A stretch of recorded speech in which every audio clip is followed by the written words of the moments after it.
Hello, greetings, everybody. My name is James. I am from the internet, and today we are going to be talking about houses and why you don't own one. Now, back during the 07-08 crash, banks around the country were left with quite literally a metric shit ton of foreclosed homes and damn near valueless property deeds. So they had this big stack of nothing, and they walked across the hallway and banged on the door at the finance industry. And they were like, "Hey guys, do you think you can help us with this big stack of crap?" And the finance guys, they got together in the corner and they were like, "I'll tell you what we'll do. We'll raise a few $100 billion, no big deal, and we'll take like 1% of those off your hands, but we get to cherry pick through them and take the ones we want." The banks were like, yeah, please, just take some of this. And thus, a cottage industry was born. And since then, every single year, institutional investors have continued to raise more and more money, and hedge fund managers are sending people out around the country to find the best houses in the best neighborhoods that are going up for sale and to buy them and ensure they will never return to the market again as homes that are for sale. Rather, they have become permanent rentals, single-family homes turned into permanent hotels, or SFRs, single-family rental. And now, almost 15 years later, these institutional investors have gone from buying 1% of the homes on the market to buying close to 25%. That's 1 out of every 4 homes that hit the market get bought by an institutional investor, and they never see the light of day again. So, what I thought I would do today is show you what one of those big players has been up to and how they got to be so gosh darn big, so gosh darn quick. Buckle up, because I know you're really going to enjoy this one. It's all about super wealthy people hoarding resources and turning you all back into serfs as they make themselves feudal landlords. Woohoo! Good times, everybody! Here we go! Blackstone to spend $1 billion in affordable single-family rental expansion. Ah, there they are. Our good old friends from Blackstone. That's right, we did a few videos on them last year. It seems they've been very busy making sure that you'll never be able to buy a home. And this is how they do it. They buy all the houses on the market that you really, really want, the ones in the good school districts. Yeah, and they turn those into SFRs, single-family rentals. And then they force you, the first-time homeowner with a family and 2 incomes, to decide. Do you want to pay top dollar rent for this house in an amazing school district so that your kids might grow up to, I don't know, be literate and have a good career?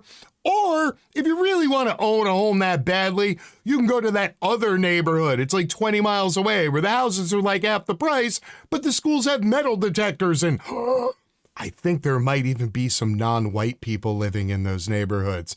Blackstone is planning a $1 billion move to expand its backing of single-family rental offerings, picking up homes that'll be rented at below-market rates. Home Partners of America, a rent-to-own portfolio company the investment firm acquired last year, will offer the Choice Lease program. Eligible households include those earning only 80% or even less of their area's median income. Accepted tenants would be able to receive a 10% reduction on monthly rent payments. Wow, that sounds absolutely amazing. Now, allow me to break this down for you here.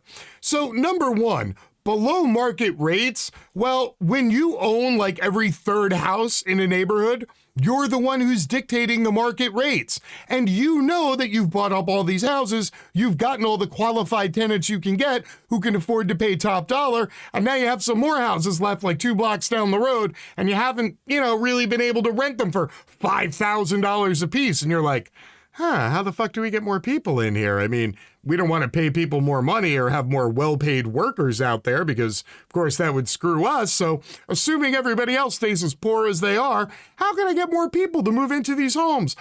I know what I'll do. We'll just put less nice finishes in them, and then we'll rent them for slightly less, and we'll see how much more of the market we can capture. And then if we can fill those up, who knows, maybe we'll even start buying some of those houses further out, in the less desirable areas, until everybody is a tenant of Blackstone. The company is expected to spend $1 billion on the program for 4,000 homes in the next 2 years. While profit margins for Blackstone will decrease, the offer could help scale home partners' offerings to those who couldn't afford rent on the single-family homes before. And again, the reason families couldn't afford the rent on single-family homes before is because Blackstone and all their friends have been buying up all the homes and then charging the absolute maximum amount of rent that they could get, so that they could derive more dividends and profits for their shareholders, because these are corporate landlords, the worst landlords of all, the people who quite literally give no shits, the people who technically own these homes. They live thousands of miles away. They live in beachfront properties in California. They live on their own goddamn islands off the coast of Greece because, of course, they also bought those for pennies on the dollar. Thanks a lot to the, global banking community for that one. Woohoo! Yeah. Well played. Well played. Now, I know right now there's probably a bunch of you out there who are like, dude, seriously, I think James might be taking this a little too far. He might be trying to drive the fearometer up to 11 to get some of those fear clicks, and surely one company buying 4,000 homes isn't a really big deal, right? I'm sure at least there's a few of you out there thinking that. So let me paint a little picture of you here. We're going to go back in time, and I'm going to show you just how many homes Blackstone has been buying up over the last year and a half. And then I'm going to show you what actual experts in the field are saying about the ludicrous number of homes that Blackstone owns, and how come I'm pretty sure that they are going to be your next feudal lord and master. Okay, let's hit the time machine. How Blackstone became the world's biggest corporate landlord. This is from February of 2020. Almost 2 years ago, Fortune magazine was already calling them the world's biggest corporate landlord. Oh, wait. What's that? It turns out maybe James wasn't over-exaggerating? Over the past decade, Blackstone has relentlessly expanded its reach in real estate. Since going public in 2007, Blackstone has multiplied 8-fold the equity capital it devotes to real estate to $163 billion.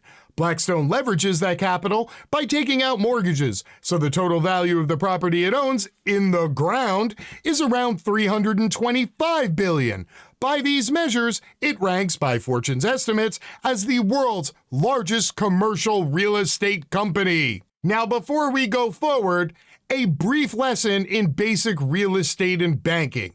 If you have $1 million and you buy 10 houses for $100,000 apiece, you have $1 million worth of houses. However, if there's only like 20 houses for sale in that area and you buy half of them, well, now there is less inventory on the market, and thus the prices go up. And the remaining houses on the market, they're going to sell for like $150,000. What does that mean? Well, the 10 houses you just bought for $1 million are now worth $1.5 million because of the artificial scarcity you've created. You can now go to a bank and borrow $1.5 million against your $1.5 million worth of holdings, take that money and go out and buy more houses.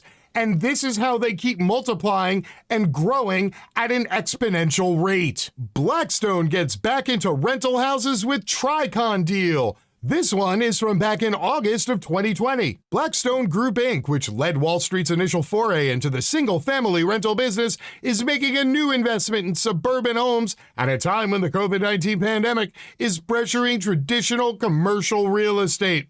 The private equity giant is leading a group of investors in a $300 million investment in Tricon Residential Inc., which owns and manages more than 30,000 single-family rental homes and multifamily units in North America. So, let's add another 30,000 to the pile. What else you got, Blackstone? Blackstone is making a $6 billion bet on the housing market. This is from June of 2021. Blackstone Group is making a big splash in the single-family rental market by agreeing to acquire Home Partners of America for $6 billion. That deal will give Blackstone control of more than 17,000 single-family homes across the country. Are you starting to see a pattern here? Blackstone expands affordable housing presence. This is from July of 2021. Blackstone has expanded its U.S. affordable housing market footprint after acquiring AIG's interest in a portfolio that includes 678 communities and more than 83,000 total units. Blackstone Real Estate Income Trust acquired the company's share of the housing portfolio for approximately $5.1 billion. So you see how the snowball keeps rolling down the hill and growing in size, right? You buy more properties, you create a shortage in the market gets tight, the prices go up, the values go up, you borrow more against the homes you just bought, and you buy even more homes, and thus the snowball gets enormous. Blackstone to buy Blue Rock Residential Growth in $3.6 billion deal. This is from December of 2021.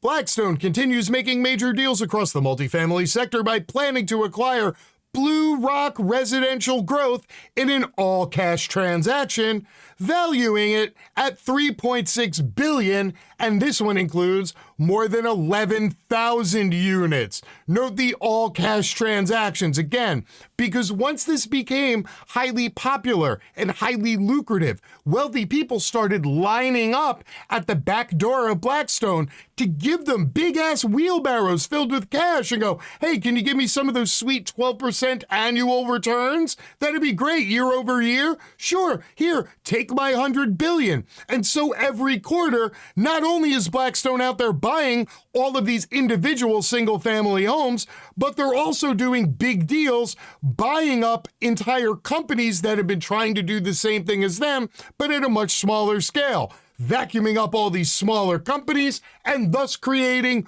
one ginormous corporate landlord. And now from just 3 days ago, Blackstone reports record fourth quarter earnings. What? You mean buying up all these properties over the last 2 years was highly profitable? No, I'm shocked. Hold on, wait a minute. Let me give you the shock face. That was it. Blackstone said its distributable earnings, which represent the cash used to pay dividends to shareholders, surged to a record $2.3 billion from $1.7 billion a year earlier. That resulted in distributable earnings per share of $1.71, which surpassed the average Wall Street analyst estimate of $1.37.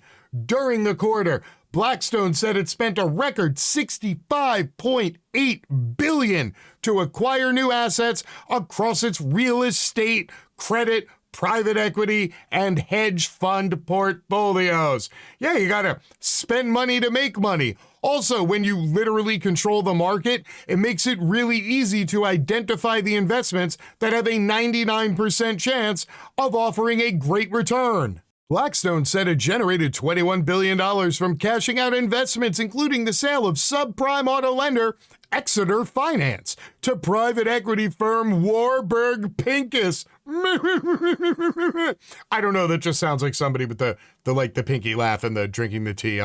I'm sorry, I'll get back to the story thing. And the divestment of jeweler Diamond Direct to Signet Jewelers in a $490 million transaction. Now, you know why they're getting rid of these properties and these investments, right? Because they figured out where all the money is. The big money is in housing. It's in property.